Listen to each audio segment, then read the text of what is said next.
Hello, everybody, and welcome back to... If you see me out in Colhart, say hi. But if you meet me in the clam, I'm a talkative guy. Maybe we'll talk over beers and remember the time. And we know we live in my Wallace, I'm a family guy. Meme review! Meme review! Welcome back to the memes. It's me, Nickens, bringing them to you. Today, we had 3 rookies making their big debuts. Evan Porter, Brady Pearson, John Paul Gunn. We had the return of some old faces with A.J. Ackerman, of course, Jag Agner.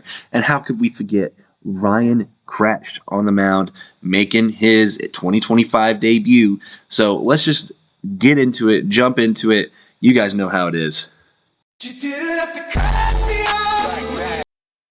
So Game 1 was really interesting. It was a 1-0 win from the Metro Magic. The Preds were getting on base. They were able to have lot of hits, some success off of RJ, but they weren't able to translate that into points. I think at one point they left at least 2 runners or 3 runners on base every single inning this game. And as a team, I think that is just the most frustrating part. Yes, RJ did a great job of dealing with it, getting guys out and making the moves that he needed to. So kudos to RJ for a shutout. That's really important. However, really, this could have been a sweep for the Preds. I mean, the Preds were knocking at the door, and if they just got a few more things to go their way, they would have won this game. Now, Ryan Kratch, this was a little shaky from him, and I mean shaky, and I say he only let up 1 run. That's the shakiness that we really get from Ryan Kratch that we come to expect. This guy is so solid on the mound, and the fact that you have to wait to get 1 run as your go-ahead run and try to win off of it says a lot about the quality of player that Kratch is. And so overall, I think as a Preds fan, you're looking to this season, and I would be super excited because really, it was just 1 error that really did them in, as you just saw. And overall, if they didn't have that, if the Preds, get that defense, make that play, this is a completely different game. We're looking at potentially even a 3-0 sweep. So as a Preds fan, I wouldn't look too much into it. I wouldn't be too hard on everybody because Kratch is just dealing. And just to point this out, this comment that said, Ryan has the worst attitude and wouldn't be able to play real ball. Well, fun fact, for Eyes for the Wise, Ryan does play real ball. And for the most part, I've met the guy. Has a pretty good attitude. And I think this is just a fun comment that we should kind of poke and laugh at because, Ryan has a great attitude, and there's a reason that he's been MVP for the last 3 years. You can't have somebody with a bad temperamental attitude and have somebody that consistent over the last 3 years and then come into this game and only give up 1 run on an error. So just thought I'd give you guys that. But again, man, kudos to RJ. RJ played lights out this game, played really well, was super solid on the mound. But again, I think at some points really got lucky that the Preds weren't firing in this first game. Stop the cap. Stop the cap right now. Stop the cap. All right, let's talk about Game 2. And of course, we got to talk about him. You know him. You love him. The comments love him. It is Evan Porter. And Evan Porter, man, he looks dialed in an era, in a league, especially when guys who are taller, like RJ, like Ryan, these guys that have length to them, they can just throw these crazy pitches, and you've got a guy who's 4'11", absolutely tearing it up in MLW. He played lights out super well. The first inning was a little scary, but he was able to dial it in. Alec Warda really coaching him up. You could see a lot. Alec was like one of the first guys to get to him, coach him up, tell him what he needs to do better, keeping his nerves calm. And, that's a guy you want on your team. That is why Alec Warda is a manager. And, man, the Preds have drafted some young guys.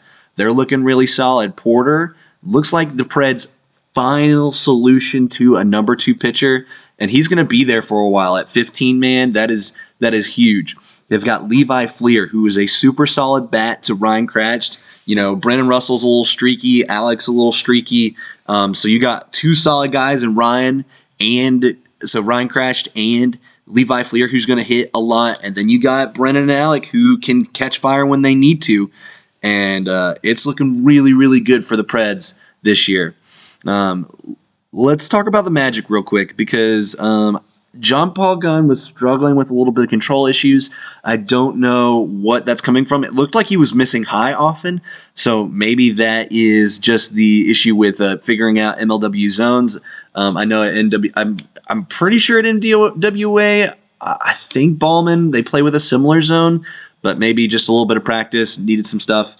Brady Pearson comes in. He still lets in 2 runs, but, it's a difficult situation, game 2 ball. So, Brady can, probably pitch really well. We'll see. We got some time to understand. John Paul Gunn wasn't doing too bad, but again, just some struggles on the mound for the Magic. And the Preds were able to capitalize off of it and able to take a 6-0 win, a dominant win in game 2. But even still, you could say that the Magic also hitting-wise, like Jack was not playing well. Really Grant was the only guy getting on base, and we got to give it to Evan Porter, like playing so well, playing against a really good hitter in Grant, and shutting the Metro Magic down. Just super impressive stuff in a debut. It is what it is. It is what it is. All right, let's talk about our final game, which was a 2-0 shutout by Cratched win for the Pacific Predators against the Metro Magic. And yeah, RJ was playing super well. Just let this one bomb by Brennan Russell get by him. For the most part, he was keeping everything in front, doing a really good job. But overall, I think I feel really solid about RJ as a pitcher. But man, the Metro Magic bats have got to pick it up. RJ not recording a hit. Jack Agder not recording a hit. John Paul Gunn was your best average hitter, but I think Grant Miller was getting on base about 500. So getting a lot of watts getting on there. So you got 2 guys, John Paul Gunn, 500 on base percentage. You've got Grant Miller, 500 on base percentage.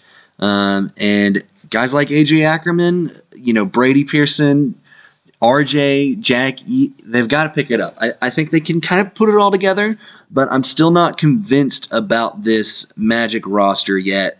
I need to see some more in order to be really fully convinced by them, especially with the fact of, you got these games where you're getting people on base, like this one against Cratch. You're getting on base against one of the best pitchers in the league. You've got to take advantage of it. And time after time, the Metro Magic get their opportunities and just cannot close it out.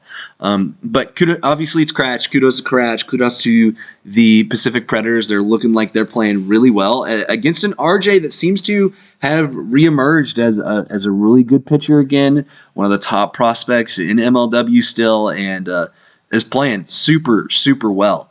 And you got to be able to take advantage of that. You've got to be able to take advantage of your superstar playing super well, and we will see how it ends up for the Magic. Again, not super convinced yet.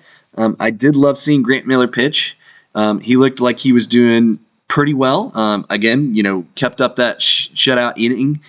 Didn't let the Preds score anymore. So maybe Grant Miller, looking like a solid 2 option as well. We'll see. But it's just not working all together right now for the Magic. We're going to have to see later. But shout out to the Preds hitters. Let's talk about Levi Fleer, Ryan Cratched, all those guys playing super, super well. Levi Fleer is one of the top averages right now with, 4.44, getting, a 5.54 on base percentage. I mean, playing super duper well. Brennan Wessel, 286, Ryan Cratch, 250, both above 500 on base percentage. That's what you want to see from your offense. You get guys who are getting on base and, creating opportunities. They have the potential to get home runs. I feel pretty good about this Preds team, especially if they continue hitting like this. But let me know what you guys think in the comments. What do you guys think about the Preds and the Magic? And see you guys next time. Down below in the description is the MLW Discord Family Feud. I got some ideas for it. You'll be seeing it coming down the pipe. But Check you guys later, and hope you have a good day. Peace.